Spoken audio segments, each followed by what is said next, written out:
Ladies and gentlemen, boys and girls, it's 6 o'clock. It's 6 o'clock Central Time here in the Panhandle, Florida. It's time for your K1 visa show, your green card processing. And I can't see the hats. We got all these nice hats from around Colombia. We can't even see them. I got my Mountain Dew hat, so I'm going to put my Mountain Dew hat on. And I got Cartagena, and this was Bogota, and there's another one, I can't remember. Then these are from Walmart. But anyway, we're ready for the live stream.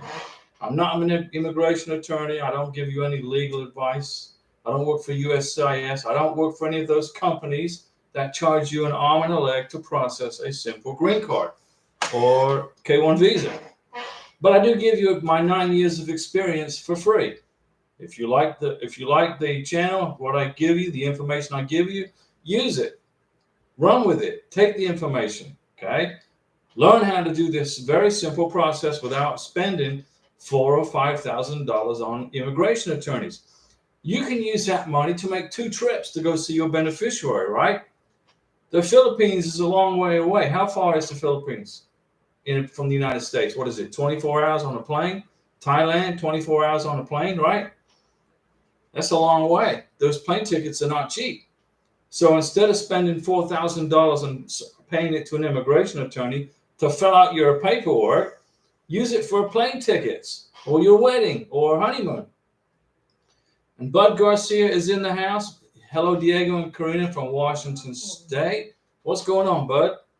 Now, Bud Garcia, his fiance is in Thailand. She passed her K1 visa interview. Thanks to this channel, right, Bud? We helped you a lot. We helped you get through this. And now she's just waiting to come to the United States. And you're going to go get her, right, Bud? You're going to fly back to Thailand, and you're going to bring her back to America. I think in September is what you said. And you're going to fly from Thailand to Washington State. That's right. Now, Washington State is rainy. Okay, now it rains a lot in Thailand because it's a tropical country, but it rains a lot in Washington State. So get your beautiful bride to be ready for the rainy weather in Washington State and the interstates too. How many of you guys, beneficiaries, you're watching us from India, Philippines, Australia, England, Colombia, you're watching us from all around the world. How many of you have ever been on an interstate? It's an experience. Karina's going to find out all about the autopista here very soon. And Bud Garcia, yes, you did. Yes, right. Vanessa Tape. Hey, Diego, please. How do we do the check for the adjustment of status? Well, you don't use a credit card. Number one, do not use your freaking credit card to pay for your green card.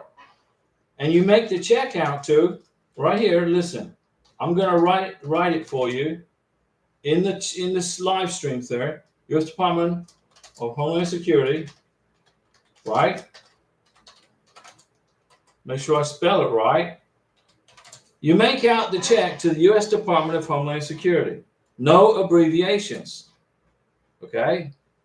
0 abbreviations. I wrote it for you. Hey, Diego, please, how do we do the check for the adjustment of status? You fill out the check to the U.S. Department of Homeland Security. Just like that. You got to squeeze that all in on the check. Now, the check is going to be what, about this big? And then you got to squeeze it all in on the check. Don't abbreviate it. You're welcome, Vanessa. Bud Garcia, I will be getting the plane tickets next week. Oh, that's a Mountain Dew salute, Bud. I don't care what anybody says. You're buying plane tickets. Now, what are you going to do with those plane tickets, Bud, when you get them? What are you going to do with them? You're going to make copies of them on the copy machine, right? And what are you going to do with the copies? You're going to make 2. What are you going to do with the copies of the plane tickets and the boarding passes? You're going to put them in your green card application, right? But what else are you going to put in your green card application when you get back from Thailand? When you fly to Thailand, you're going to get lots of pictures with your beneficiaries, family, friends, whoever you can find. Just drag people off the street and say, hey, get in the picture. Get their names, and those pictures are going to go in your green card application. Yes, Bud, you're going to make copies of your plane tickets Very good. Francois Livingston, good evening. Diego and Karina. Francois is in the house. Now, Francois lives in upstate New York. Okay, right now it's nice and warm. It's July, almost August. Tomorrow would be the first day of August of 2024. And it's still nice and warm in upstate New York. But come January or February, it's going to be cold. Now, Francois, your future husband, Hamid, lives in the United Arab Emirates. He's from Morocco. Have you prepared him for the cold weather of upstate New York? Does he know what snow is? Has he ever seen snow? Get him, make him ready, prepare him for the cold weather. Okay? Just words to the wise. And probably it's not a good idea that if he doesn't know how to drive a car, I know you're going to teach him how to drive, right, Francois? Or does he already know how to drive? If he already knows how to drive, don't drive a car until you get your driver's license and your green card. Okay? If you have an international driver's license, I don't recommend you drive on it in the United States while you're waiting for your green card. What if you get into an accident and it's your fault? Immigration might get mad. They might just deny your green card because you had a very bad accident because you're not used to driving in America. Wait until you get your green card, okay, before you start getting your driver's license from the United States. And do not drive on them in America with your English driver's license. In England, they drive on the other side of the road. It's totally different. Everything, and most of the cars in England are stick shift, synchronization. So if you are British and you just came to America and you've never driven an automatic before, and you have to drive on the other side of the road, because in America we drive on the other side of the road from England, you're going to be totally confused. So my advice is go drive on some private land somewhere, get used to the car before you hit the roads. Bud Garcia is going to make copies of his plane tickets, and also your prometida, your beneficiary, make copies of her plane tickets too. Because your plane tickets and her plane tickets, those copies are going in your green card application. Okay, with lots and lots of pictures from Thailand. And okay, you got it? Bud Garcia, everything I do when I go, I will keep everything and put it in my green card packet. There you go. Francois Livingston, yes, Diego Hamid knows about snow. They have snow in Morocco. Well, who figured they had snow in Morocco? I never would have guessed that Morocco, being in North Africa, pretty much surrounded by desert, has snow. I never would have guessed that. So he's used to snow. So when he's in upstate New York, he's not going to be having a pity party because of all the snow, right? Not to worry. I'm in New York now. Because of Jesus Channel, you're in New York. Good evening, Diego and Karina. Because of Jesus Channel, in New York City, if you're in New York City, go eat at Patsy's Italian restaurant, unless you're waiting for an airplane. If you're at the airport waiting for an airplane, don't go anywhere. Francois, Diego knows, Hamid knows about snow. Okay. And because of Jesus Channel, good evening, Diego and Karina, I am in New York. I like New York. I don't like the government of New York, but I love New York. It's a great city. Everything's open all the time. If you want Indian food at 2 o'clock in the morning, you can get it in New York City. But you're going to pay taxes out of the yin-yang. Let me see. Francois, not to worry. He won't be driving or working till he has his green card. Very smart. In his hand. I learned it here on this channel as Karina is going through it. You're getting a Mountain Dew salute, Francois, because you're paying attention. I tell you, if you drive in America without if you're waiting for your green card and you're driving on an international driver's license, or your Italian driver's license, or your British driver's license, or your Philippine driver's license, if you get into it's not, by the way, you can only do it for probably 30 days anyway, 30 to 60 days, 90 days max. But if you get into an accident and you don't have your green card yet, the police are going to write a ticket on you if it's your fault, and immigration is going to hear about it. You don't want that. You want to stay off the roads until you have your green card. And then you get your driver's license. Chaka Desta, hello there. What's going on, Chaka? Bud Garcia, Thailand drives on the other side of the road too. So there you go. You understand what I'm saying. And Chaka, what's going on, Chaka? How's your family? Julian ALO, good evening, Diego and Karina. How are you? We are good. We're good. Diego, I got an RFE on my adjustment of status. Oh, man, come on. I applied the birth certificate, but they asked again. No problem. I'll send it again. And they asked for a joint sponsor. Get a joint sponsor now. A joint sponsor is going to have to fill out the I-864 and sign it. Okay? The joint sponsor is going to have to include last year's tax return, last year's W-2, pay stubs, 6 months worth of pay stubs, bank statements, a year's worth of bank statements, plus a letter from your joint sponsor's boss, whoever that joint sponsor is, wherever he or she works. The boss has got to write a letter saying this is where, your joint sponsor works at, how much money he or she makes, etc. But Julian ALO, relax, just relax. You can get a joint sponsor and resubmit the birth certificate. KJB, hey Diego, can you send the adjustment of status paperwork just within the 3-month mark after the wedding, or can you send it after? You can send it after. You don't have to apply for your green card within 3 months. You got to get married within 90 days. Remember, I said 90 days, not 3 months, because 3 months could be 92 days. Some months have 31 days in it, right? Some people make the mistake. Well, I got 3 months to get married, so July, August, September has got 92 days in it. Don't make that mistake.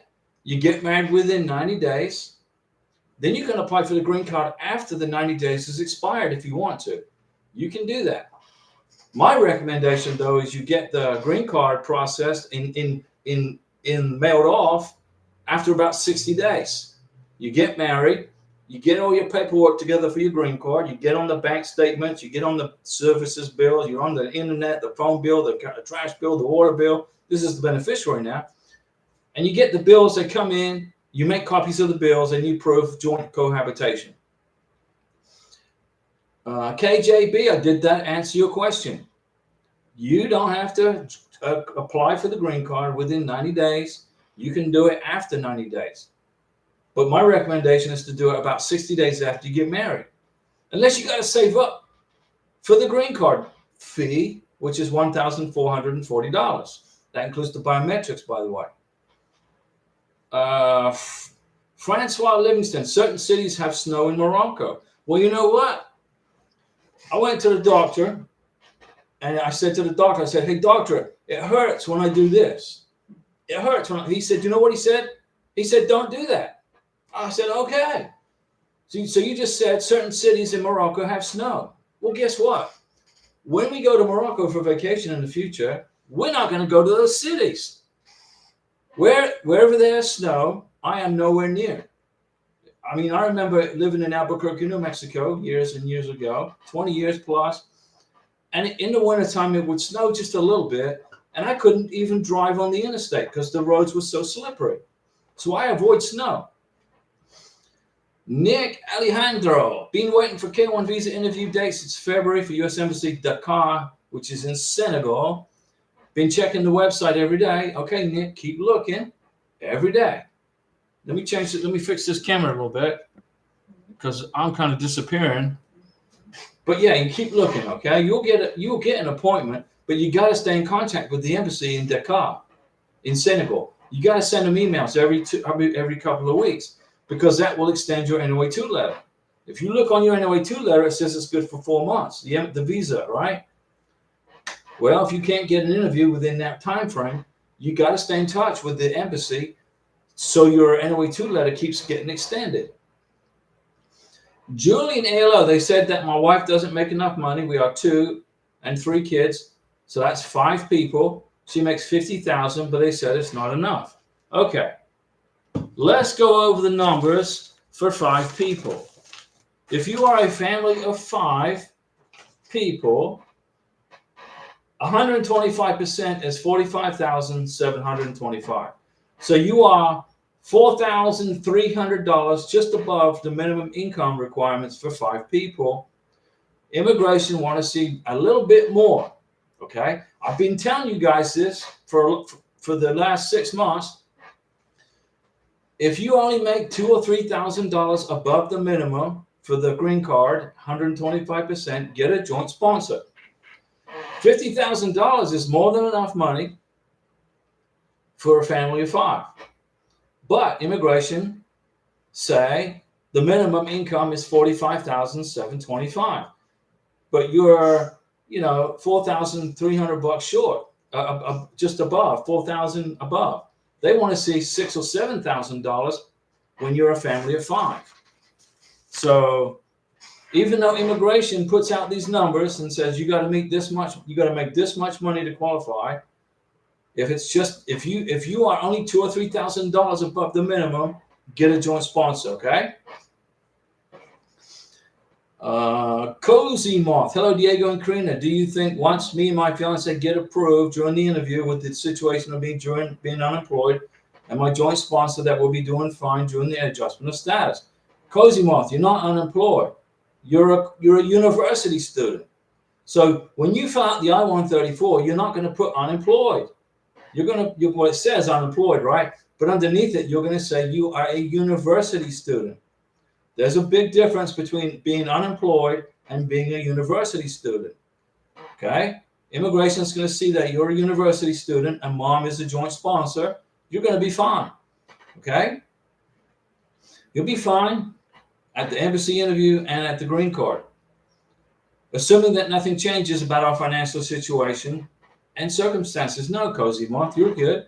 In fact, I want to give you pixie dust. You need some pixie dust. All right?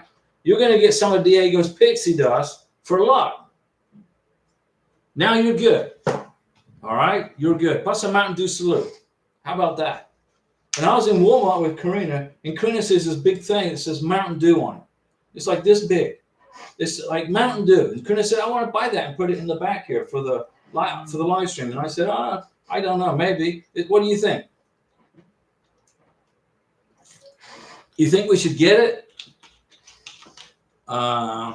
Cozy Moth, you're good. Francois Livingston, Diego, am I allowed to call the embassy in Abu Dhabi and inquire about the biometrics? You can do that, yes. Hamid's English isn't so hot. Well, then you call the embassy and ask them, how do we schedule the biometrics? And they will. Now make sure, Francois, listen up. Make sure you've got Francois's passport number, okay? Because the embassy, when you call the embassy, they're going to say, what's Hamid's passport number? What's his receipt number on his NOA2 letter? What's his date of birth? What's his full name? They won't share any information with you unless you can prove you're the sponsor. How do you prove you're the sponsor? You tell them what Hamid's passport number is. You tell them what his receipt number is and his date of birth and his full name. Then they'll talk to you. They'll give you the answer. So get those things ready before you call the embassy, right? Karina knows that. She called the embassy up in Bogota and they said, what's your full name? What's your date of birth? What's your passport number? What's your receipt number? Julian, ALO. No problem. I'll send the other affidavit of support for the joint sponsor. Yeah, the joint sponsor has to fill out the I-864. Okay, and you have to, and your sponsor has to also. KJB, how will they know you are married without sending proof in the adjustment of status? How will they know you are married? When you get married, you get a marriage certificate, right? If you don't include the marriage certificate in your green card application, you're going to get a green card denial right off the bat. They're going to send it back to you and say, have a nice life. So how do you prove you are married without sending proof in the adjustment of status? KJB, you have to send proof in the adjustment of status. You send a certified copy of the marriage certificate. You send photos of your wedding. You name the people in the wedding photos, who they are, where you were married, what date. Okay? You have a wedding reception probably at a restaurant. You get a receipt from the wedding reception. Put it in the green card and say, this is our wedding reception. Get a picture of everybody at the wedding reception. You're going to pay. What you're going to buy? Go to a Mexican restaurant and buy everybody lunch. If depends on how big the group is. So to answer your question, how will they know you are married without sending proof in the adjustment of status? They won't. So you get denied. You got to send in the marriage certificate, but it has to be a certified copy. You just can't get the marriage certificate and go to Office Depot and run a copy off on a copy machine. You got to go to the courthouse and get a certified stamped copy of the marriage certificate in blue or black ink. Bud Garcia, do I have to wait to put my fiance on the water bill now, and then when she gets there, put her on the rest of the bills? You can put her on the bills now if you want. Put her on all the bills now. What's the income for two? Okay, if you are a family of two, which is the sponsor and the beneficiary, the minimum income you got to make is $25,550. $25,550 a year for a family of two. That's the minimum. 125%. If you want to qualify without a joint sponsor, you want to make at least $30,000 to $33,000 a year.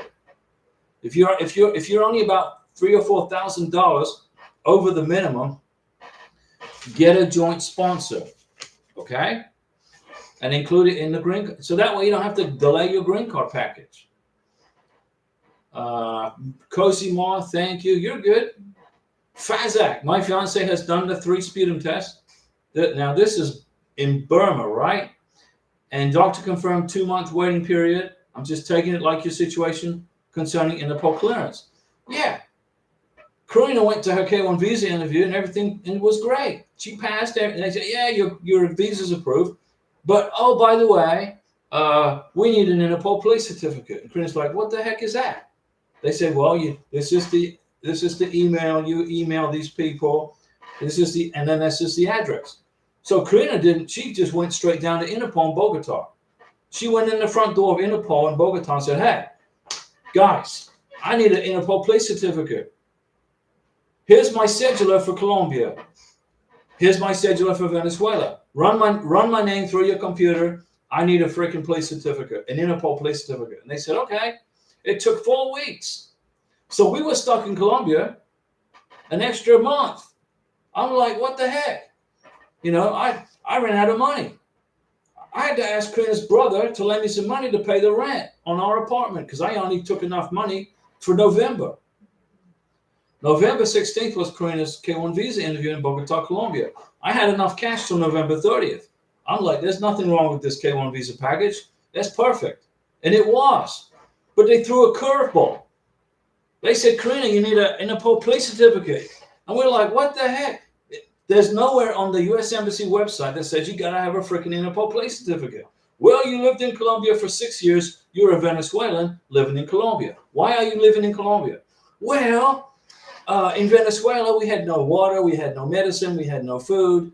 The roads are falling apart. And we have a freaking communist dictator running the country. So I moved to Colombia. President Duque, the president of Colombia, gave me permission to live here. Well, seeing as you're a Venezuelan, living in Colombia longer than 6 months, we got to have an Interpol police certificate. She goes, okay, no problem. How do I get it? They gave her the instructions.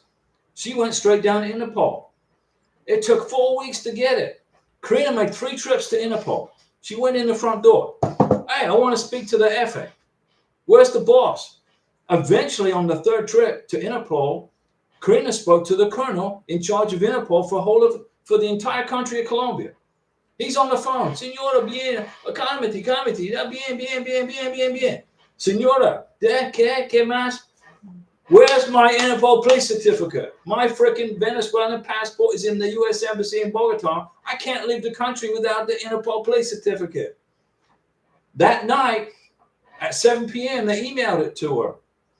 Within 5 minutes, I emailed it to the embassy in Bogota. Within 2 days, she had her K1 visa in her hand.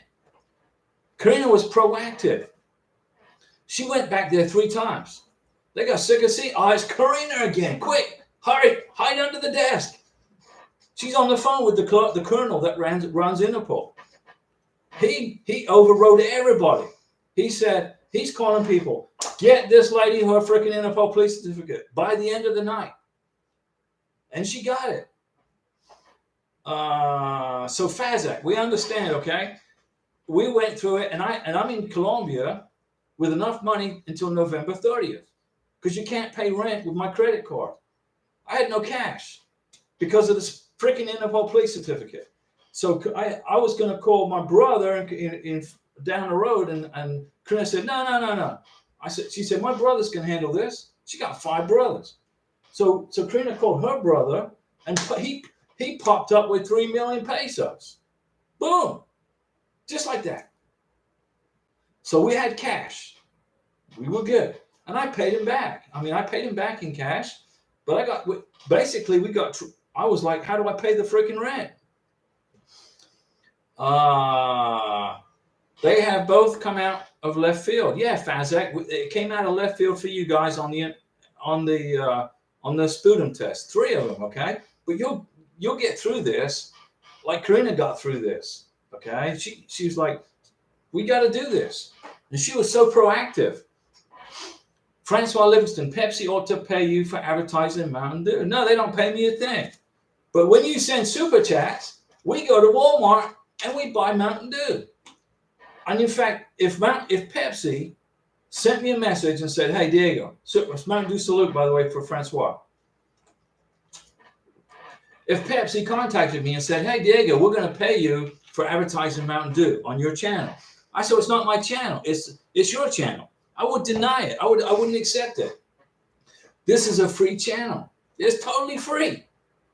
I want you to be able to get your green card and your K1 visa and your spousal visa and tourist visa for only minimal cost, which is paying the visa fee. Okay? I can do this in my sleep. I've got 9 years of experience processing K1 visas. I've helped hundreds of people and green cards also. But Francois, I will not accept any payment from Pepsi Cola Company if they would offer it. I'd say, no, I'm not interested. But we do like the super chats that you guys send, because then we can dash to Walmart and we can get some Mountain Dew. I keep my mouth from drying up, and I can keep talking and helping you guys. And Karina drinks water right here. Look at that. That's full of water. If I drank that, I'd be in the bathroom all day. Let me see. Julian ALO, I have my brother's wife that makes $65,000. He has 4 kids plus himself, and the wife is 6 plus 7. Does he qualify? If you're a joint sponsor, makes $65,000 a year. He's got 4 kids plus himself and his wife, plus you guys. Remember, he has to cover his family and your family. $65,000 will cover a family. Let me see. $65,000 will cover a family of 8. A family of 8. I would get 2 joint sponsors if you can. I have my brothers that my wife makes 65 grand. He has 4 kids himself and his wife. That's 6. Plus you is 7. Plus your wife is 8. 8 people. Your brother's got to make 70 grand a year.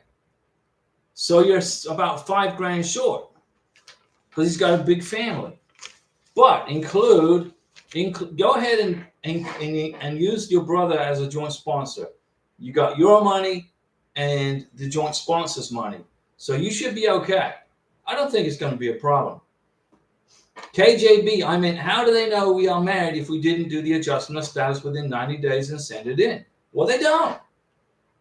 But you don't have to send in the adjustment of status within 90 days.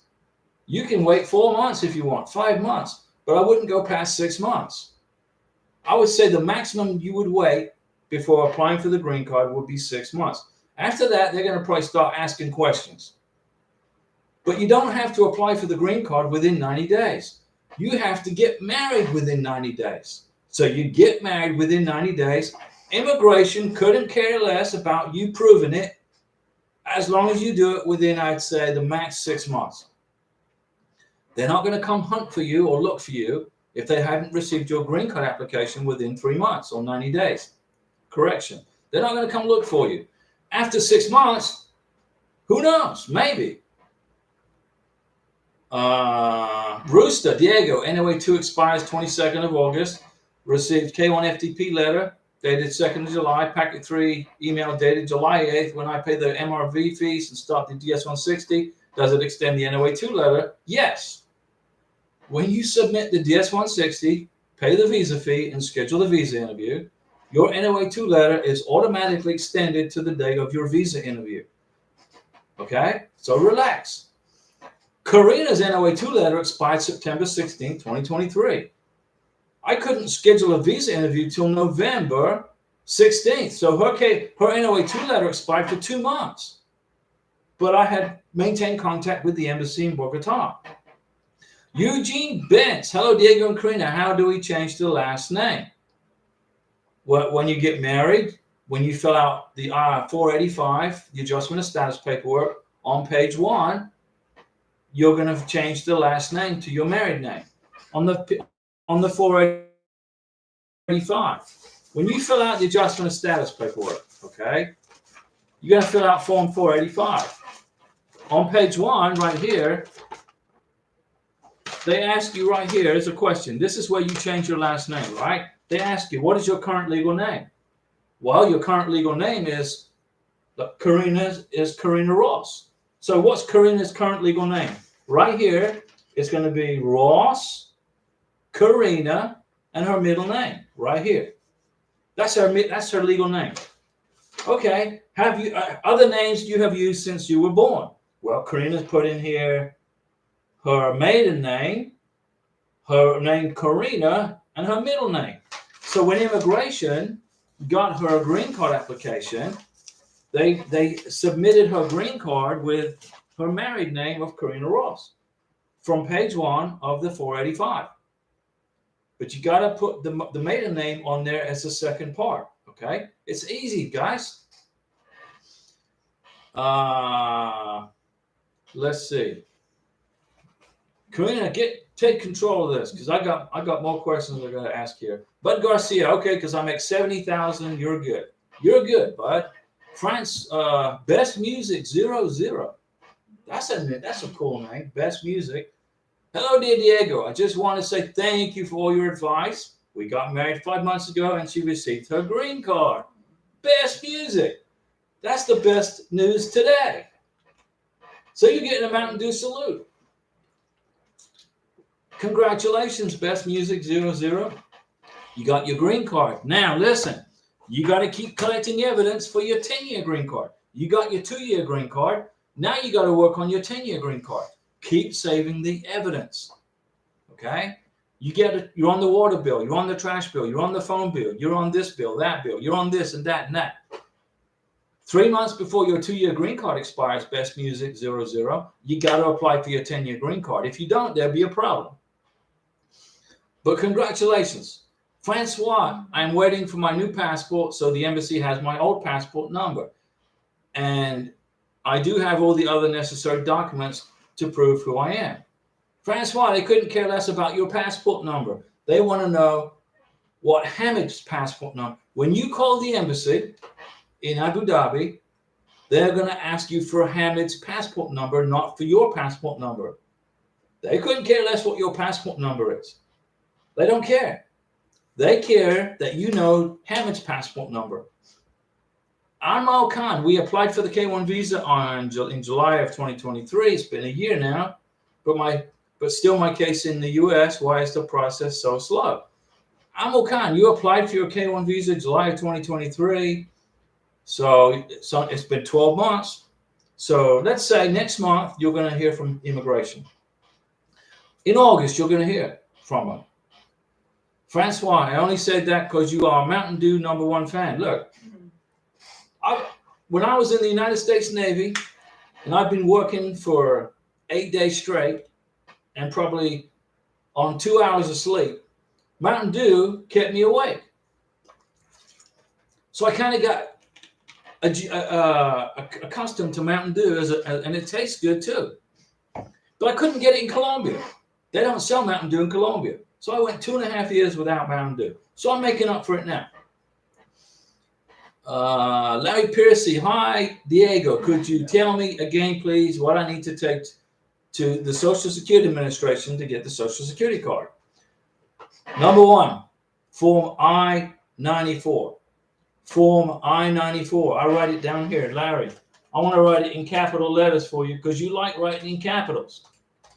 You got to bring this form. You got to bring this.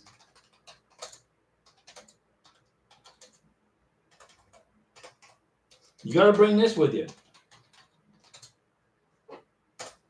And your marriage certificate if you got married already. You got to have the passport, the K-1 visa, and the I-94 to get a Social Security card before you get married. And the Social Security office is in Pensacola. I can't remember the name of the street, but it's close. It's in Pensacola. Estelle Lemagum, thanks again for your help. Diego, here's my timeline. NOA1, March 13th, 2024. NOID, you got a notice of intent for denial, right? But we fixed it. We saved you from losing your K-1 visa. We fixed it. May 15th, RFE June 27th, NOA2 July 23rd. I'm just waiting for the welcome letter. Estelle, congratulations. So you went from being denied to getting approved, right? So it was a great benefit to you to be on this channel to learn how to fix that. Francois, Diego, how soon after the marriage can you get a certified copy of the marriage certificate? In Florida, it was within 5 minutes. We got married. We got the license signed by everybody, the witnesses. We went to the government office in the county here, and they printed it. I paid them, and they printed it. And then they certified it. And then they gave me a free copy, and they certified that. So the copy they gave me that they certified, I put in the green card package. But next month, I'm going to go back down there and get more certified copies of our marriage certificate because I'm going to need it for the 10-year green card. When we apply for Karina's 10-year green card, they're going to want to see another copy, a certified copy of our marriage certificate. Okay? And if you're divorced, they're going to want to see certified copies of your divorce decrees. So when you get your 2-year green card, it ain't over, ladies and gentlemen. The process is not over. You got to repeat everything again in 2 years, minus 3 months. And Francois, yeah, Mountain Dew I like Mountain Dew because it kept me going in the military. Estelle's waiting for the welcome letter. And Francois, how soon after the marriage can you get the certified copy of the marriage certificate? We got it right away. There it is. There's everything signed by the pastor, and we turned it in, and there it is. They printed it, and then I paid for it, and they printed it. Let me see here. Karina's keep me in track here. Miguel, Diego, I'm watching your how to fill out the I-864 video, but the edition has changed since then. Can I still use your video? Yeah. The information didn't change, just the edition. The edition date's going to change every couple of years. Every year it could happen.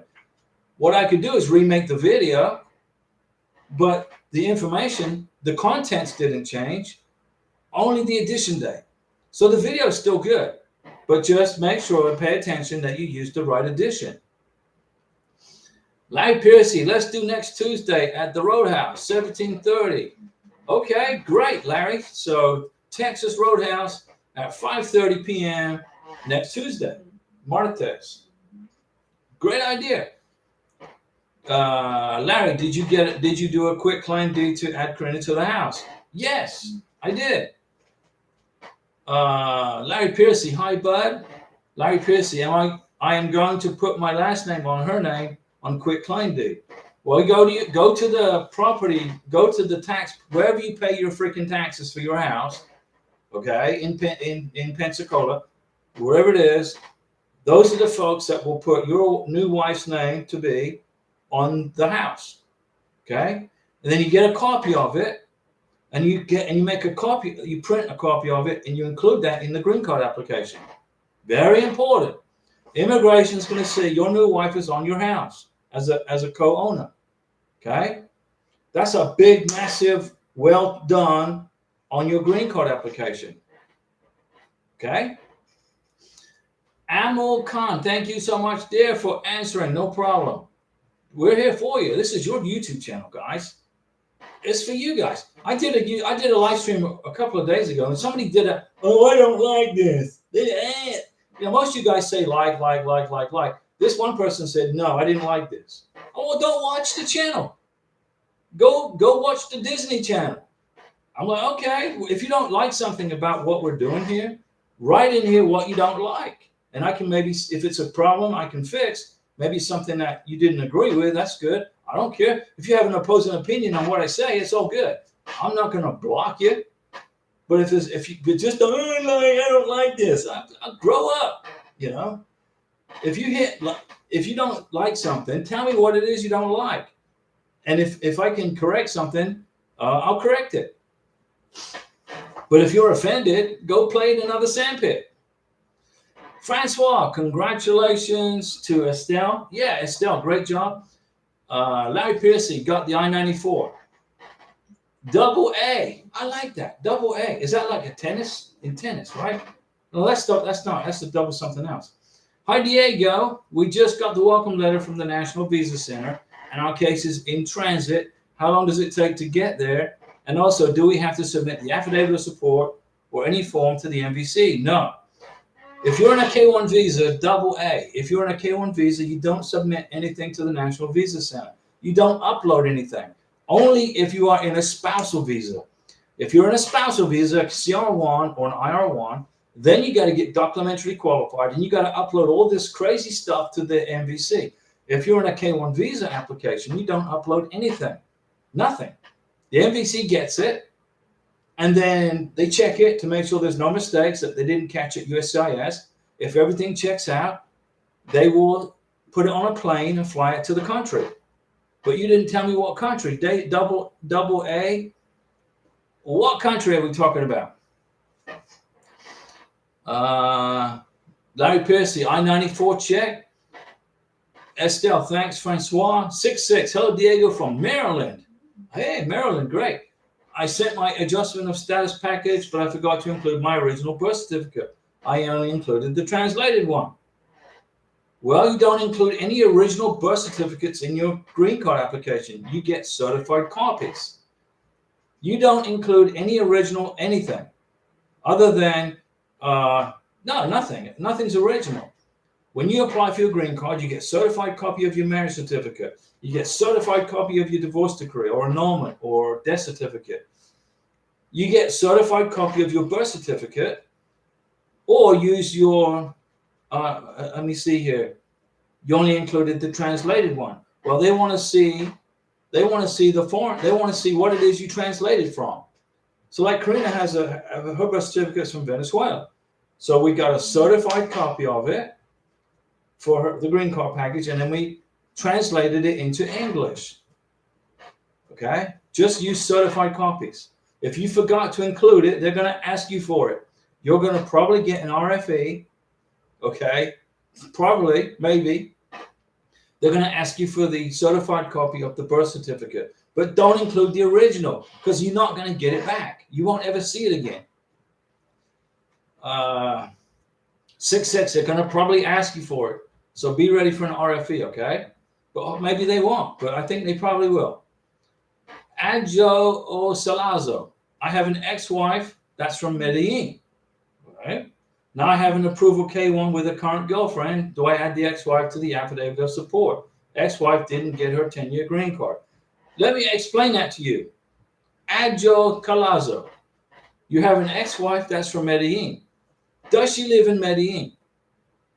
Does she live in Colombia right now? I need to know the answer to that question. Is she living in Colombia right now? You have an approved K-1 with your new fiance. That's good. Do I have to add the ex-wife to the affidavit of support? Ex-wife didn't get her 10-year green card. Where's your ex-wife? Where is she? Is she in Colombia? Where is she? If she's in Colombia, She lives in Texas, but she didn't get her 10-year green card. So how is she living in Texas without a green card? You right now, you are financially responsible for your ex-wife unless she's a U.S. citizen. Here's when you don't become, here's the rules, guys. If you marry a foreign national and you bring them to the United States on a K-1 visa, you get married and it doesn't work out. If you get a divorce, okay, no problem. But if that person gets a green card, you are still financially responsible for that person until they've been in the United States for 10 years and they've got 10 years worth of Social Security benefits under their belt, or they become a U.S. citizen, or they go back to their home country. So if your ex-wife lives in Texas, she never left the United States, and she never got a 10-year green card, okay, why didn't she get her 10-year green card? Let me ask you that question. Why didn't she get her 10-year green card? She's your ex-wife. You got divorced within 2 years. She had a 2-year green card, right? You got divorced within the 2 years. Her 2-year green card expired last year, or her 10-year green card? You're still responsible for her unless she's a U.S. citizen or she's been working for 10 years with 10 years worth of Social Security benefits. So if you're married to a foreign national and you get divorced and that person has a green card or didn't renew her old green card, you're still responsible for that person financially, and that person is a dependent on your 864 unless she is a U.S. citizen or has got 10 years worth of work under her belt, or she's gone back to Medellin. Francois, look at that super chat. Thank you, Francois. Francois, gracias. Muchas gracias. She didn't sign the paperwork to get the permanent visa. There's no such thing as a permanent visa. It doesn't exist. There's a green card. You get a K-1 visa, you come to America. The K-1 visa goes away and you get an I-94. The I-94 is good for 90 days. You get married within 90 days. Then you apply for a green card. There's no such thing as a permanent visa. KJB Diego, my fiance Social Security card says valid to work under DHS authorization. When can he get a regular Social Security card without that restriction? When you get the green card. So KJB, when you get the green card in your hand, go back to the Social Security Administration. Say, here's my green card. I'm a legal permanent resident. Within a week, you'll get a new Social Security card without that Homeland Security crap written all over it. Okay? But the Social Security number doesn't change. Only the Social Security card will get all of that. All that writing goes away with the green card. Karina, we went back when she got her green card. We went back to the Social Security office. She gave her green card, and the lady looked at it and said, "Oh, very good." Went in the computer, and it was over the July 4th holiday, July 4th Independence Day, correction, over the Independence Day holiday, and Karina got her new Social Security card. So she's like an American now. It's just a regular card. So Adjo Calazo, your ex-wife didn't get the 10-year green card. So she's in the United States illegally. Is that what you're telling me? Francois, look at that. Two super chats from Francois. Thank you, Francois. Francois, do you need an attorney to add the spouse on the house deed? No, not in Florida. We went down to the place where we pay our taxes for the house. I said, I want to put Karina's name on the house. They said, okay, fill out this paperwork, sign it. And I filled it out and I signed it. And they put her on the house. So when something happens to me, Karina's good. She's good. She's got a place to live, right? You want to protect your wife or husband. You don't need an attorney, Francois, in Florida. You are in New York. You're in upstate New York. In New York, probably not either. It's your house. You can put whoever you want. You can put your cat on there if you want.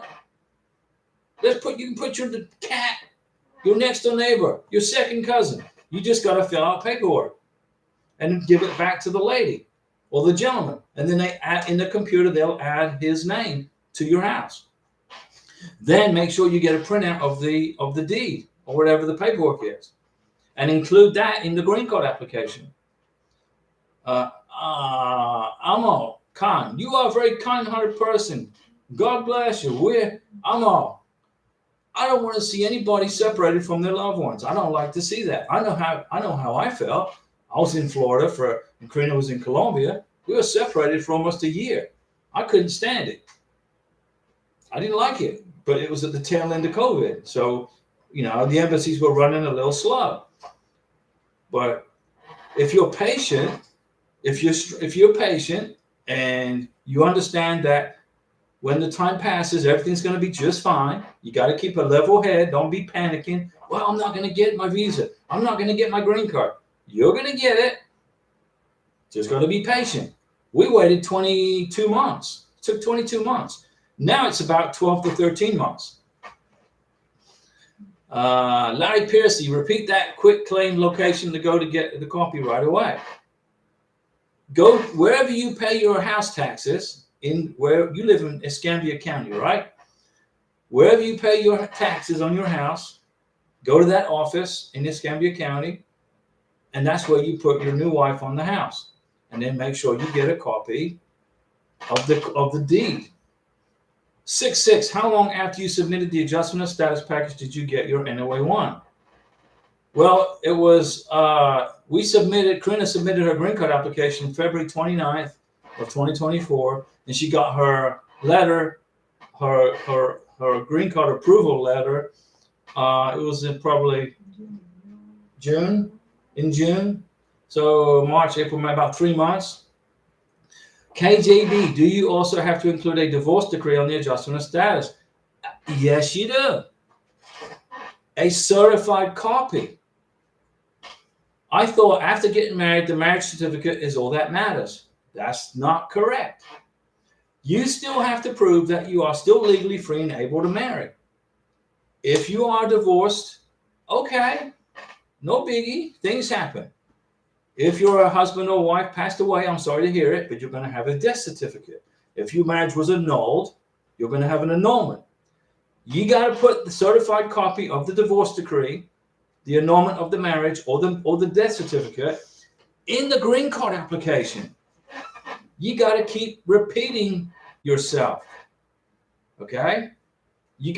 When you apply for the green card, just pretend you're applying for the K1 visa. Miguel, do I need to send my tax documents with the adjustment of status? Yes, you do. When you apply for the green card, you've got to include your last tax return, the last 1040, your last W-2, your last tax transcript. Joe Calazzo, she never left the United States. Okay, so you married a lady from Medellin, Colombia. You brought her to the United States on a K1 visa. You got divorced, and she never left the United States, as far as you know. Do you know she's in Texas? Do you know she never left the United States?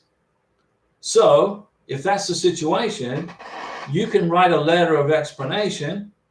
When you apply for the green card on the Form 864, you have to explain what happened. You can say, I got married to a lady from Medellin, Colombia. We got divorced. It didn't work out. And you don't know what her status is. You don't know where she is. They will know where she is, okay, from the Border Patrol website. They could probably go in and look up her information and find it and look for her I-94, seeing if she left the United States or not.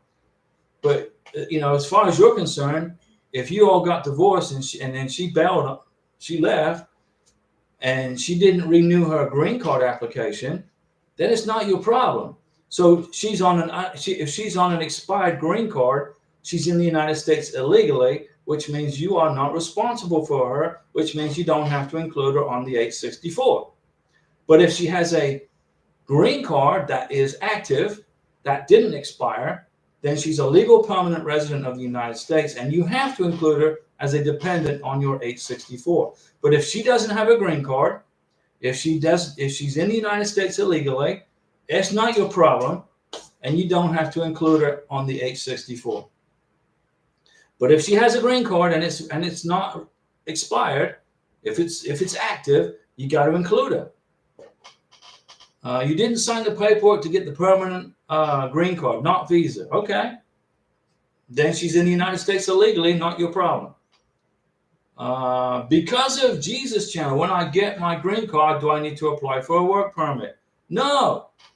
When you get your green card, you don't need a work permit to work in the United States. You have a green card. A green card is like a work permit on steroids. The green card says you can work in America. The green card says you can live in America. The green card says you're under constitutional protections in America. You're a legal permanent resident. Joe Colazzo, you didn't sign the paperwork to get the permanent green card. She's in America illegally. She's not your problem. She's not your dependent. Double A, I'm going to be a U.S. Navy sailor just like you in a year or two, Diego. Give me some advice. Learn how to swim. If you want to join the U.S. Navy, make sure you know how to swim. Okay? Get in shape. Start running. Get in good shape. Start running. You got to be able to pass a PT test, a physical test. Twice a year, you have to take a physical PT test. You got to run 1.5 miles and do a certain number of push-ups and sit-ups. And there's various things you got to do. So just make sure you get in good shape. That's my best advice. Larry Piercy, Larry, you are making us look bad. Francois, my taxes are included in my mortgage payment. That's correct. If you don't own your house, if you're making a payment on your house, your taxes will be included in your mortgage payment. That's correct. And your insurance, your homeowner's insurance.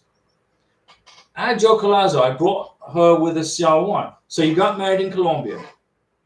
You brought her to the United States on a spousal visa. But we got divorced and she left before the 2 years. She never contacted me again, and the temporary green card expired. I never sent the I-751. Then she's not. Then you have no clue where she is. Do you have the certified divorce decree? Copy. Do you have a copy of the certified divorce decree? We got divorced, I'm assuming, in the United States, right? Not in Colombia. You got divorced in America. You just, as long as you've got the certified copy of the divorce decree and you got no clue where she is, her green card's expired, she ain't your problem. She's immigration's problem. And she's not your dependent because she doesn't have an active green card. 6-6, I'm tired of not being able to drive or work. Well, you got to wait for your green card. Can't wait to receive my green card. 6-6, you can do this. You can do this. KGB, can you please do a video on how to fill out the form I-864? I think I did already. I can make another one. No problem. Joe Colazzo, so she is an illegal. Yes, she is. I think, does that mean I'm still responsible for her financially? No. You're only responsible for her financially if she's a green card holder, not if she's an illegal immigrant. She is an illegal immigrant. She's not a green card holder. She ain't your problem. She's immigration's problem. If she has a green card that's active and it's not expired, you're responsible for her still until she's a U.S. citizen or has been working for 10 years or went back home. You're not responsible for her, no.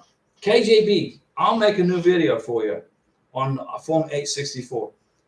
Francois, Larry Piercy, I don't need to make anyone look bad. I do the super chats from Hamid, and I hope and I happen to appreciate and very thankful for Diego and Karina's support and guidance through the process. Yeah, Francois, we're here for you.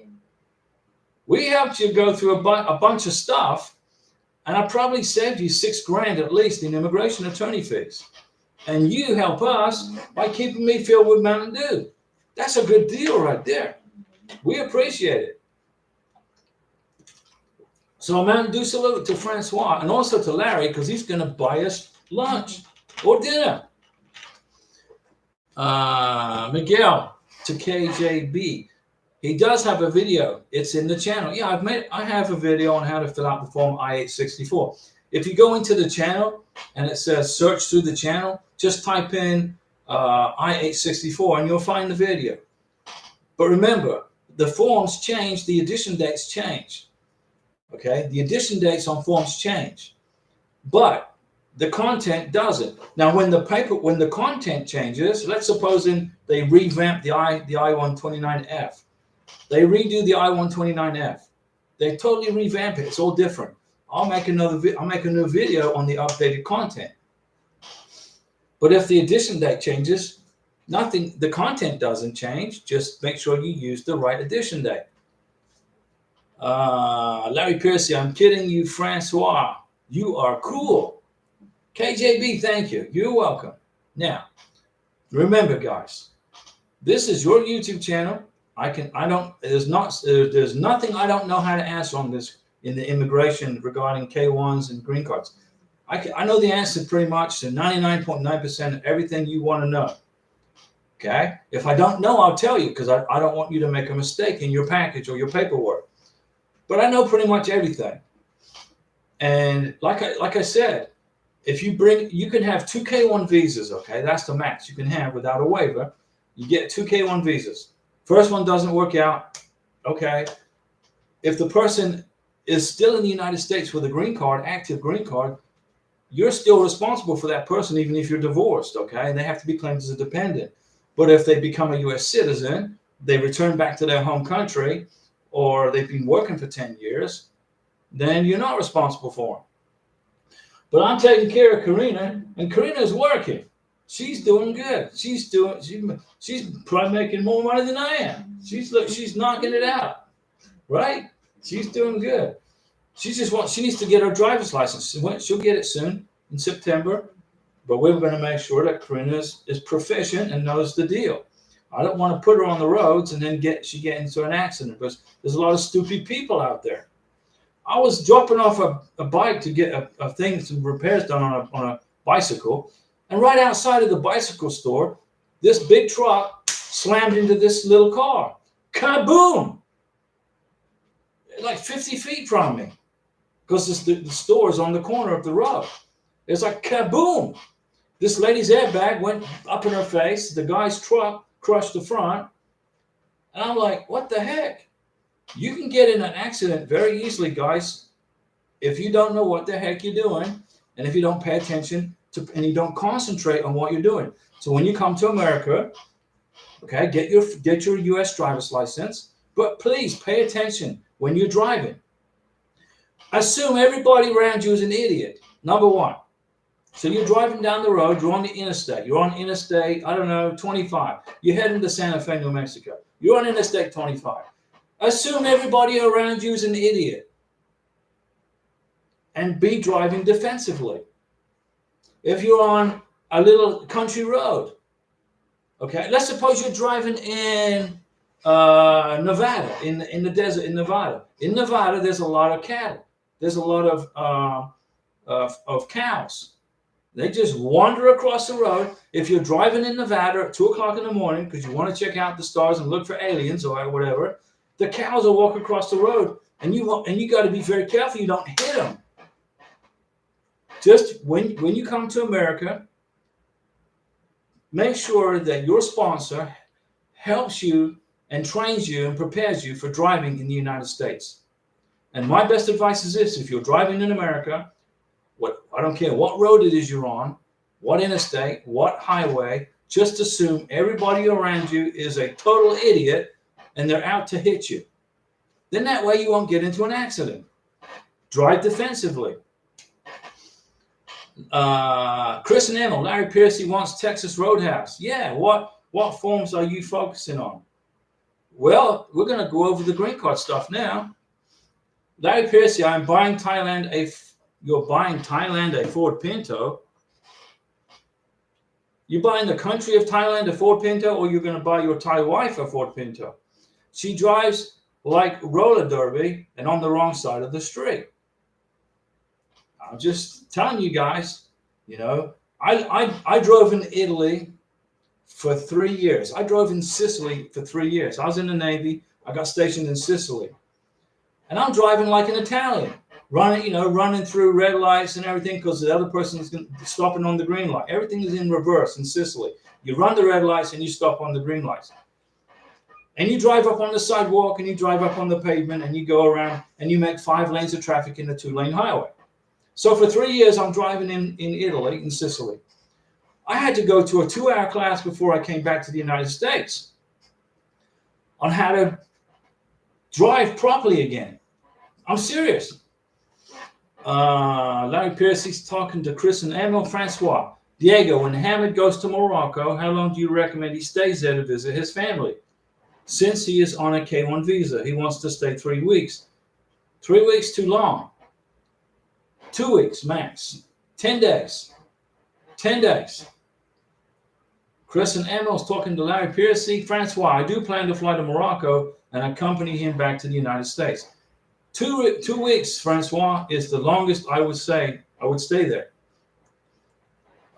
Because the Border Patrol officer will look at the K1 visa when he arrives in New York City. You're going to fly into JFK, I'm assuming. And they might say, why did you spend 3 weeks in Morocco when you got your K1 visa in Abu Dhabi? 10 days. Francois, and Larry says you are spoiling him, Francois. Larry Piercy, weren't you in Thailand for months? I don't know how long Larry went to Thailand for, but he got sick. He ate pizza. Larry ate some pizza in Thailand and he got sick.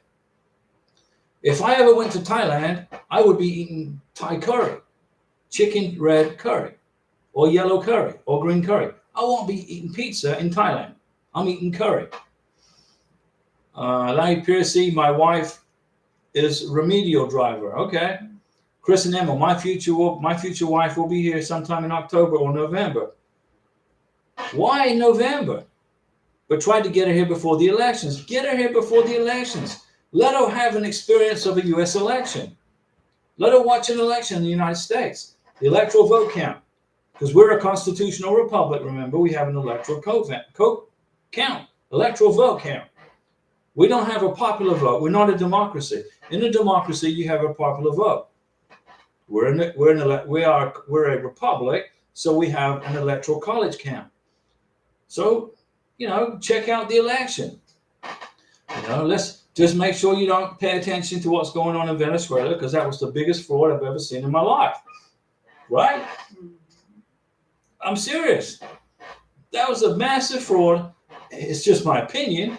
You may have an opposing opinion, but in my opinion, Senor Edmundo Gonzalez is the president of Venezuela. Larry Piercy, let her vote Republican. No voting. Nobody votes until you're a U.S. citizen. Chris and Emma, why are you waiting until that long? October, November. Try and get here for the election. It will be before the election. Very good. That's good. It's not legal. You cannot vote in the United States if you're not a U.S. citizen. You got to be a U.S. citizen to vote. Okay? When Karina's a U.S. citizen, she can vote.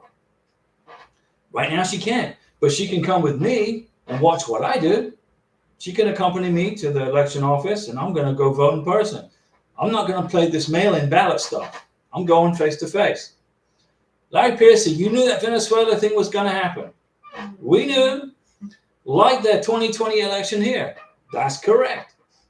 But remember, Maduro, the dictator of Venezuela, okay, he didn't win the election in 2014.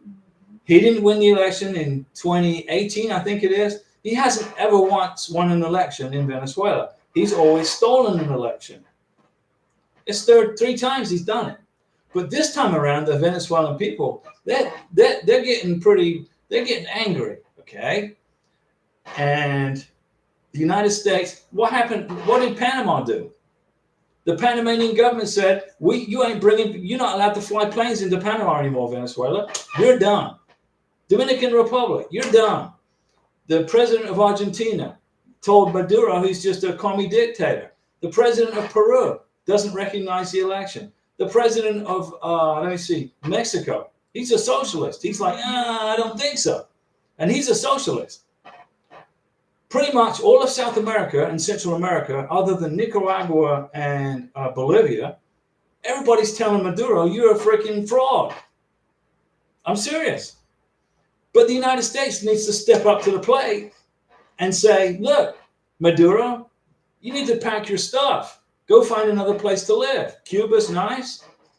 I'm serious.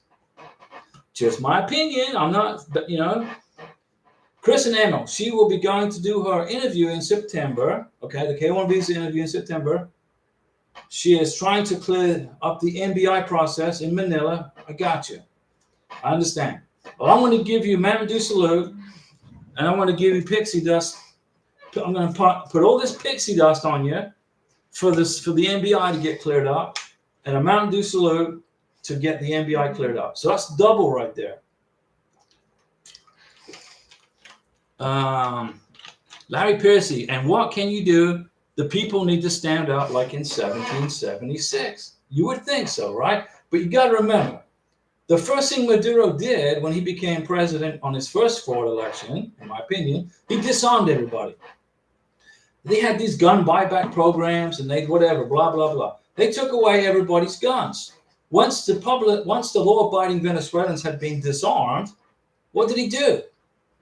He jumped in with this communist idea. He became a full-blown commie on them. The Venezuelan people can't defend themselves. They don't have anything to defend themselves with. Okay? So now the Venezuelan people are going to depend on the United States, Costa Rica, the Dominican Republic, Brazil, Argentina, Peru, Chile, even Brazil. You know? We're just praying for them. I feel sorry for Karina's family. Come on. Chris and Emma, Larry Piercy, what day are you going to go to Texas Roadhouse for steaks? It's next Tuesday, right? At what time? 5:30? I got to write that down, Larry. You're going to have to remind us. Well, Karina will probably remember. Next Tuesday, right? Roadhouse. Restaurante. 5:30? 5:30 p.m. Huh? What, Larry, what time do you want to meet us at Texas Roadhouse? 17:30 Tuesday, right? Okay, 5:30, 5:30. Got it. We're going to write it down on the calendar. Okay, guys, what else? Yeah, 17:30. We got it. Yeah, twice. So that's 11 o'clock at night, right? So 3 times 17:30, 4 times 70, that's midnight. They're closed. Okay, guys, I've been talking for an hour and 11 minutes. Do you have any more questions for me? We're here to help you get your green cards. We're here to help you get your K1 visas. If you married a foreign national and got divorced, and that person no longer has a green card, they're in the United States illegally, they're no longer your responsibility. Linda Gibbs, hi Diego and Karina, it's been a while. What's up, Linda? I just wanted to let you know that my fiance finally got an appointment for August. Thanks for all your help and your support. That is a Mountain Dew salute. Chris and Emil, vote for Trump. No, Kamato. Come on now, Chris and Emil. Don't be bashing people. But there you go. And good job, Linda Gibbs. We are proud of what you've done. And congratulations. You got your appointment for August, and that's going to be a pixie dust all over that appointment, okay? So you don't get any problems. We're going to get something to eat. And Francois says, we are the best. You guys are the best. Do you like the channel? Are you learning stuff? The whole purpose of this YouTube channel is for you to learn how to do this.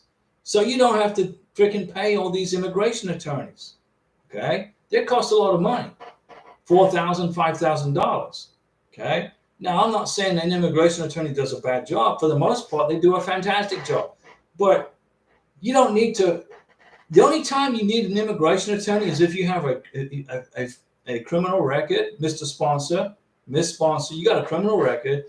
Have an immigration attorney look at it and see if you qualify for the benefit for the K1. If you qualify, then go ahead and do the paperwork yourself. Or I will help you with it.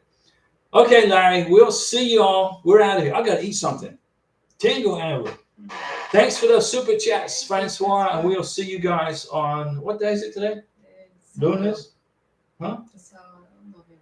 All right. See you guys later.